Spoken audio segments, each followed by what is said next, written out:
Dear students, welcome to the classes of Array Academy. Today we are studying accounting equation. हमने accounting equation में prepaid expenses and expenses paid in advance, accrued income and outstanding expenses ये सारे पढ़ने के बाद हम उसका accounting equation में employment देखेंगे. How are the following items dealt in accounting equation? पहला होता है interest due but not received. Interest due हो गया बट हमें पैसे नहीं मिला. You can see interest due but not received. Interest answer है interest due but not received shall be added to assets on one side and to the capital on the other side. Asset में accrued interest या interest due में add होगा क्योंकि पैसे मिला नहीं, क्या से बैंक नहीं मिला. कैपिटल में ऐड होगा इसलिए कि हमारा कमाई हो चुका है, we have earn it. Then rent received in advance, हमें एडवांस में रेंट मिला है. इनकम पहले मिल गया. Rent received in advance 10,000. तो सेकेंड केस में rent received in advance it will increase cash on the asset side, क्योंकि पैसे आ गया तो एसेट साइड में कैश बढ़ जाएगा क्योंकि बताया नहीं चेक मिला है, अब कुछ क्या मिला है बताया नहीं, तो इट इज डेफिनेटली कैश मिल गया है तो एसेट साइड बढ़ेगा. एंड रेंट रिसीव्ड, तो ये हमारा लायबिलिटी एडवांस में मिल रहा है, before we earn it we are getting it. तो ये लायबिलिटी में एक रेंट रिसीव्ड इन एडवांस के कॉलम में ये ऐड होगा. Then this will be the second case. Third होगा insurance premium paid in advance. खर्चा पहले दे दिया, क्या दिया बताया नहीं, चेक दिया या कैश दिया, तो डेफिनेटली हमने कैश दिया होगा. तो थर्ड में एडवांस में दे रहे हैं, it will decrease one side one asset और कैश. कैश में एसेट साइड में कैश को डिक्रीज करेगा, पैसे दे दिया. And increase another asset prepaid insurance एक payment in advance, expenditure paid in advance. हमने सर्विसेज लिया नहीं, पहले पे कर दिया, तो इसको एसेट में एक कॉलम बनाएंगे prepaid expenses. You can say prepaid insurance अगर जगह है तो. यूजुअली स्पेस का कमी होता है, हम प्रीपेड एक्सपेंसेस में डाल देते हैं prepaid insurance, prepaid wages, prepaid salary ऐसे. Then comes your fourth one है salaries due but not paid. Outstanding salary देने को हो गया बट हमने दिया नहीं, उधारी बढ़ गया, खर्चा बढ़ गया, तो दैट इज कैपिटल से लेस होगा. Salary being an expense will be deducted from the capital. ये कैपिटल से माइनस होगा. ओनर का कोई भी खर्चा ओनर का कैपिटल को कम करता है. एंड बीइंग अनपेड, ये आउटस्टैंडिंग है, will be added to liabilities. उधारी में ऐड हो जाएगा, आउटस्टैंडिंग लायबिलिटी में ऐड हो जाएगा. तो सैलरी आउटस्टैंडिंग सैलरी में ये ऐड होगा लायबिलिटी साइड में और कैपिटल से लेस होगा. ये 4 पॉइंट, इसका सॉल्यूशन 4 पॉइंट. तो this was the first question of today's class. Second one I will discuss. तो ये भी ऐसे हम इसको क्या करेंगे ना, ये आप खुद कर सकते हो. Anil had the following transactions, use accounting equation to show the effect of the above transactions on his assets, liabilities, capital and also balance sheet. इसमें पूरा आप बनाओ, इसको पूरा बनाओ आपके अकाउंटिंग इक्वेशन. उसके अंदर अकाउंटिंग इक्वेशन में एसेट, लायबिलिटी, कैपिटल बनाओ. जब लास्ट आ जाएगा उसमें बैलेंस शीट बनाना. This is illustration 6. You can also see the answer here.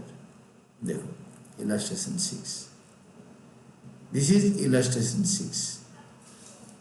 This is the answer. You can compare and check. ये इलस्ट्रेशन 6 का आंसर है. ये देखो, this is the till 4th transaction, ये हो गया.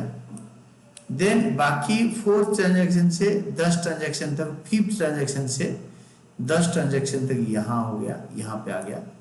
Interest on capital and interest on drawings, याद रखो ये हमेशा interest on drawings and interest on capital, ये कैपिटल में आडले से होगा, इंटरेस्ट ऑन ड्राइंग्स ओनर के लिए इनकम एंड ओनर के लिए इनकम एंड बिजनेस के लिए expenditure, and interest on capital owner के लिए इनकम एंड बिजनेस के लिए एक्सपेंसेस, और इंटरेस्ट ऑन ड्राइंग्स उल्टा है, ओनर के लिए एक्सपेंसेस बिजनेस के लिए income. Interest on capital capital में आडलेस और इंटरेस्ट ऑन ड्राइंग्स कैपिटल से आडलेस।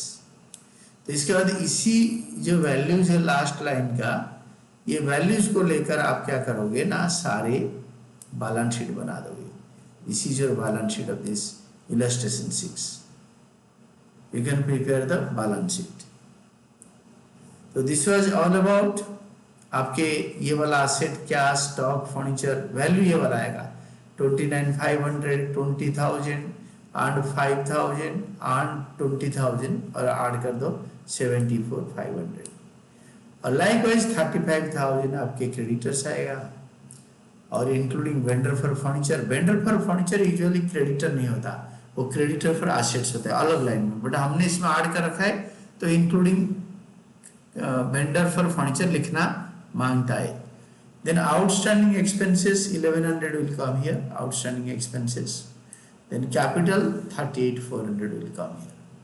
देन दोनों साइड के देखो balance sheet, it will be tallying 74,500, this is done. Then comes your next question, वो आपको illustration 7-8 करना, तो कोई प्रॉब्लम नहीं है। Then I'll tell you balance sheet banana, I'll discuss from illustration 8 and illustration 7 अगर आप देखना चाहोगे, the question it is like this, see the question, illustration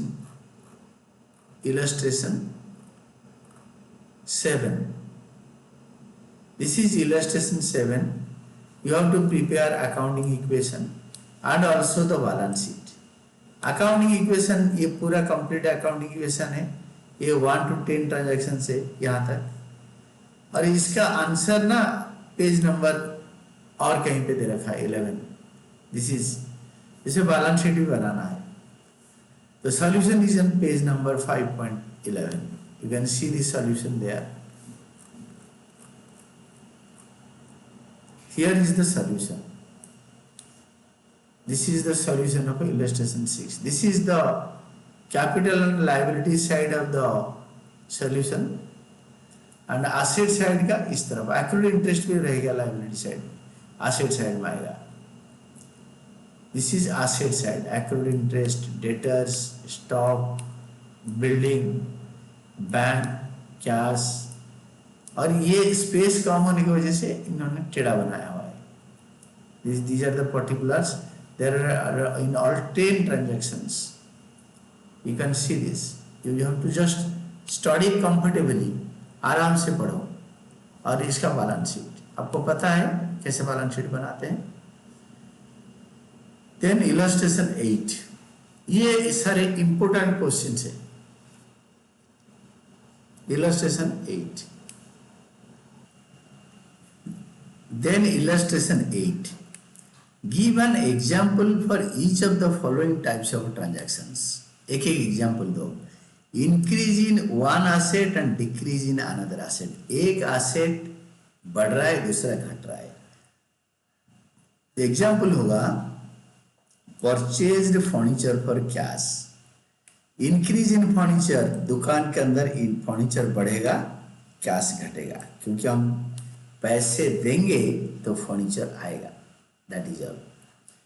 second, increase in asset and increase in liability. एक उधारी बढ़ेगा, एक asset बढ़ेगा।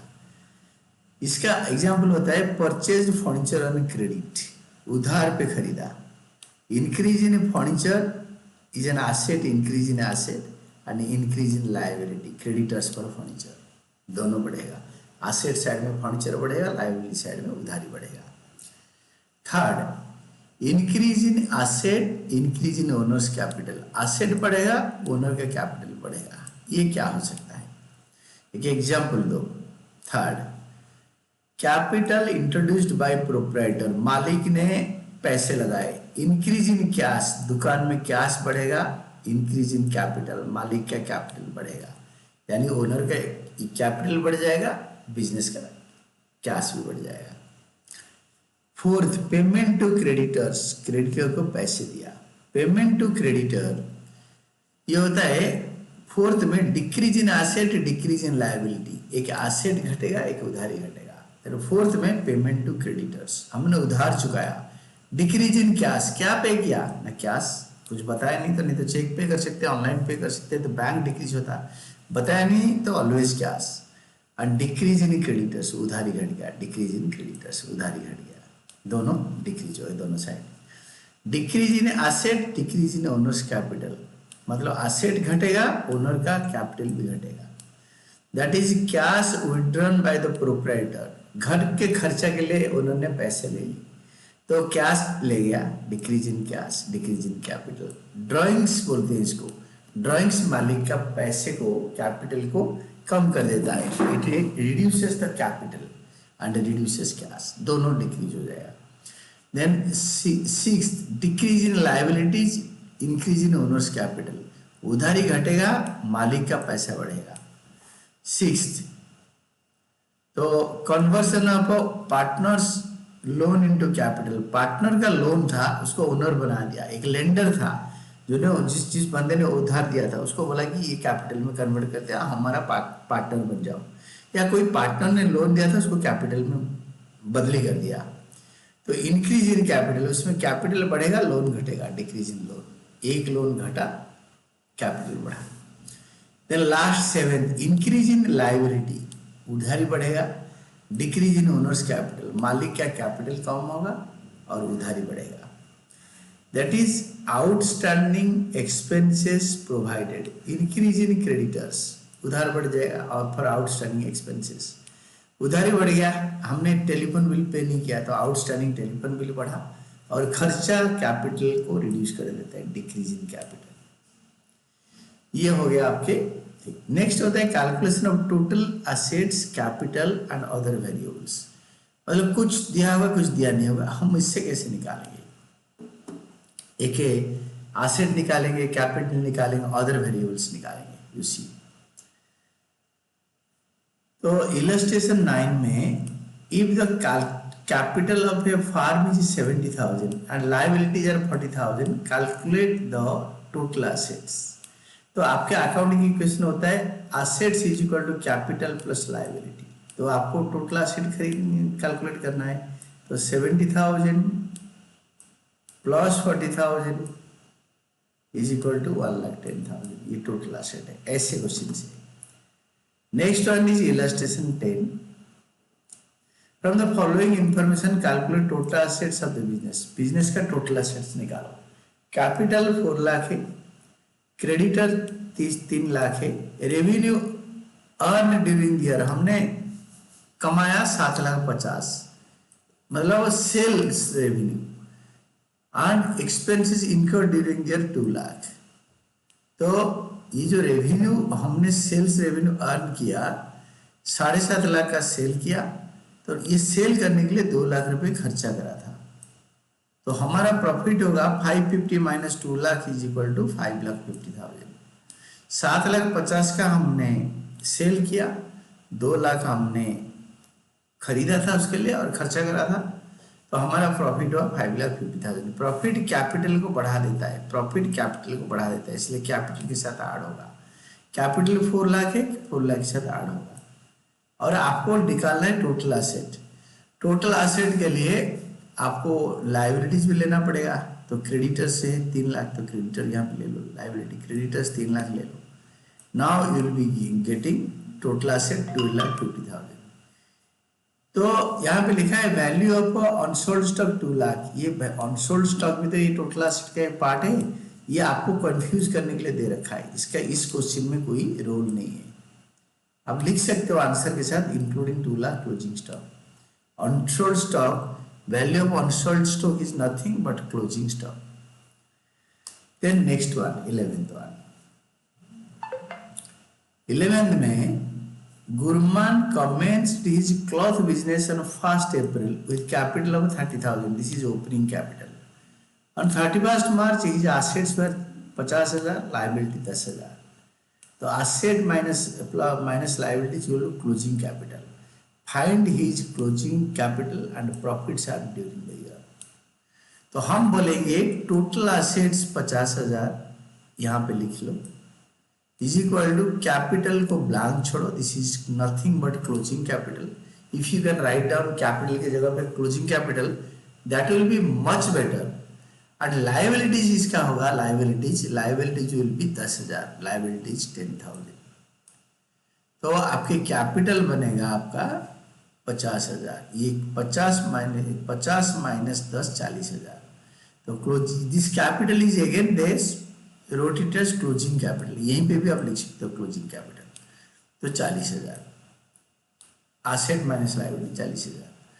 तो प्रॉफिट कैसे निकलेगा? आपने जब बिजनेस स्टार्ट किया, we started with a opening capital of ₹30,000 and end of the year capital बन गया 40,000. तो आपने 10,000 कमाया.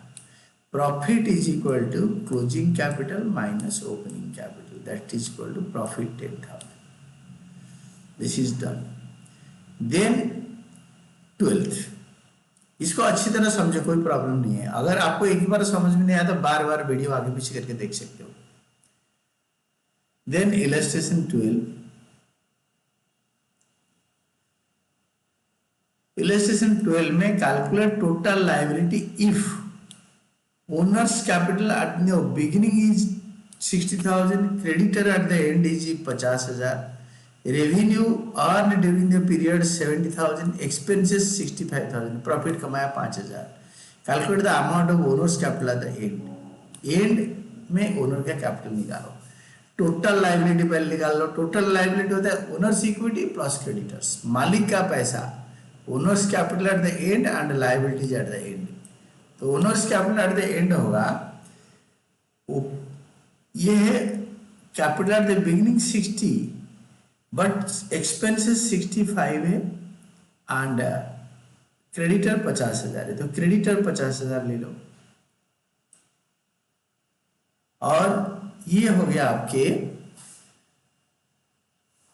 Opening capital 60,000 plus revenue 70,000 minus expenses 65, ये हो गया 65,000. कैसे ना, आपके ओनर का कैपिटल 60,000 था बिगिनिंग में, ये 60,000 से जो ओनर्स का ओपनिंग कैपिटल है आपका प्रॉफिट ऐड कर दो. देखो 60,000 ये ओपनिंग कैपिटल, प्रॉफिट है sales minus expenses 5,000 plus 5,000, it is 65,000. This is 65,000. This is capital at the end, closing capital. Opening capital तो 60 था ही, 5,000 अगर प्रॉफिट कमाए तो आपके हो गया 65, और 65 प्लस क्रेडिटर दे रखा है आपको यहाँ पे 50,000 क्रेडिटर्स. तो you have got 1,15,000 total liability. तो owners capital at the end क्या होगा? Owners capital in the beginning plus revenue minus expenses, ये owners capital in the end, ये वाला जो है दिस 65 जो owners capital at the end, वो आपको पहले ही बताया था, अभी बता देता हूँ.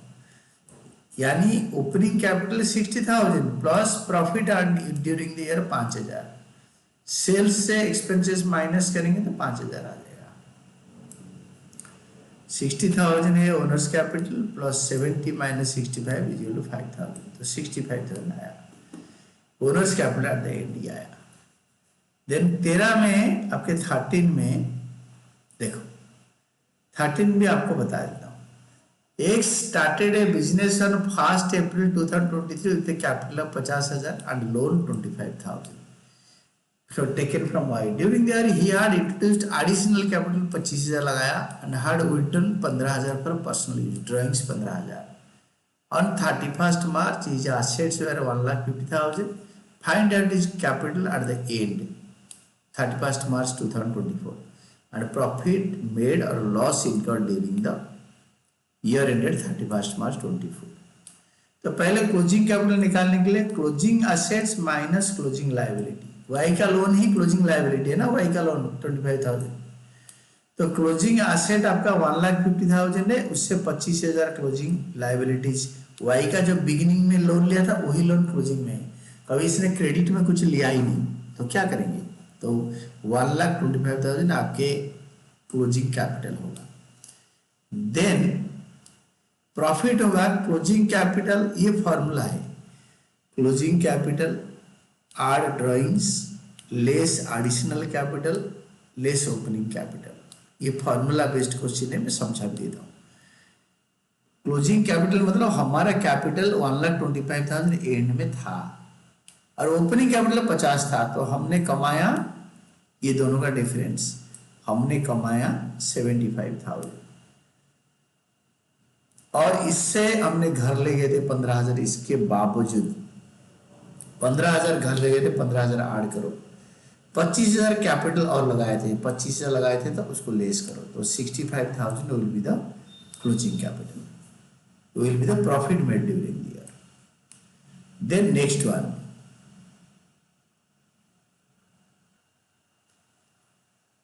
on 31st March its total assets and external liabilities were 1,03,000.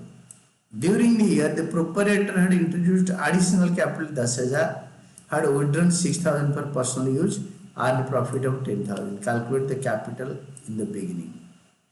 तो हमारा पहले क्लोजिंग कैपिटल निकाल दो। क्लोजिंग कैपिटल होता है closing assets minus closing liabilities. Liabilities मतलब खाली external liability. Closing assets question में दे रखा है टोटल एसेट्स 1 लाख माइनस 3,000, तो 1 लाख माइनस 3,000 97,000 आ गया। एक्सटर्नल लायबिलिटी मतलब बाहर वाला का लायबिलिटी, यहाँ पे 3,000 दे रखा है और asset eight the end of the year ये 1 लाख दे रखा है, ये वाला, तो दोनों का डिफरेंस हो गया क्लोजिंग कैपिटल। ओपनिंग कैपिटल होगा क्लोजिंग कैपिटल, वही formula, plus drawings minus additional capital. Profit last time हमने यहाँ पे रखा था, ओपनिंग कैपिटल माइनस करा था, प्रॉफिट माइनस करो, ओपनिंग कैपिटल एक पे रखो। दिस इज स्टैंडर्ड फॉर्मूला, ये वाला, दिस ये सेम फॉर्मूला आगे पीछे करके LHS is equal to RHS करके हम इसको चलाते हैं। इसको समझ लो, याद भी कर लो, तो वैल्यू डाल दो, your opening capital will be 83,000। Same तरीके में होगा अलग अलग केस में। Calculate the external liability on 31st March in each of the following cases. External liability मतलब capital on 31st March, total assets and capital this much, total assets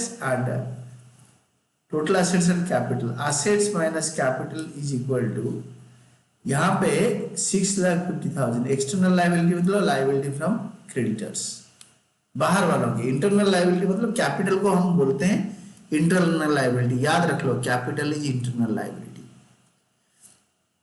then second, on 1st April opening started business with cash 2 lakh, loan 50,000 borrowed from a friend. During the year 31st March he earned a profit of 50,000 and 31st March his total assets were 6 lakh.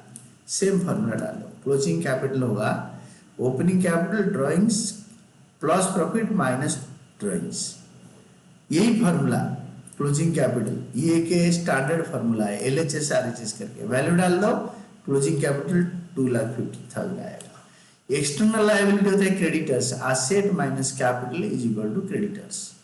तो asset आपके 6 lakh question में दे रखा है कि you have assets of 6 lakh, total assets at the end of the year ये 6 लाख, ये 6 लाख से आप माइनस करो 2,50,000, ये जो क्लोजिंग कैपिटल आया, asset minus liability minus capital is equal to external liability, liability towards creditors. Then third होगा on 1st April Sohan started a business with a capital of 5 lakh and a loan of 2,50,000 borrowed from a friend। तो हमने capital और loan दोनों लिया, तो during the he earn a profit of 2,50,000, profit कमाया 2,50,000, introduced an additional capital of 3 lakh and withdrawn 1,50,000 for personal use. On 31st March his total assets were 20 lakh.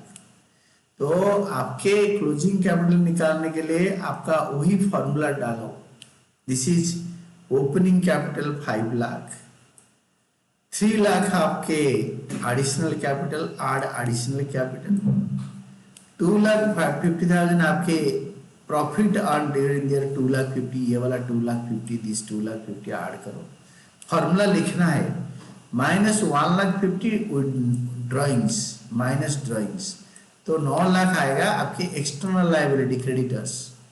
तो external liability ये होता है क्लोजिंग कैपिटल आएगा 9 लाख, और आपको चाहिए एक्सटर्नल लाइबिलिटी मतलब लाइबिलिटी फ्रॉम क्रेडिटर्स। तो एसेट्स माइनस कैपिटल, ये जो 9 लाख निकाला है उसको माइनस करो, और एसेट 20 लाख अपने यहाँ से ले आए 20 लाख ऑन 31 मार्च 24। तो 20 lakh minus capital, assets minus capital is equal to external liabilities. This was all about your accounting equation. Keep on studying. एक ही बारी में समझ में नहीं आया तो बार बार देखो। This will help you to study the full course, और अच्छी तरह अगर पढ़ लोगे तो you can do all the exercise. इसके बाद एक्सरसाइज, इससे पहले एक्सरसाइज दे रखा है, पहले इलस्ट्रेशन थ्योरी पढ़ो, इसके बाद एक्सरसाइज पढ़ लो, एंड दैट इज ऑल।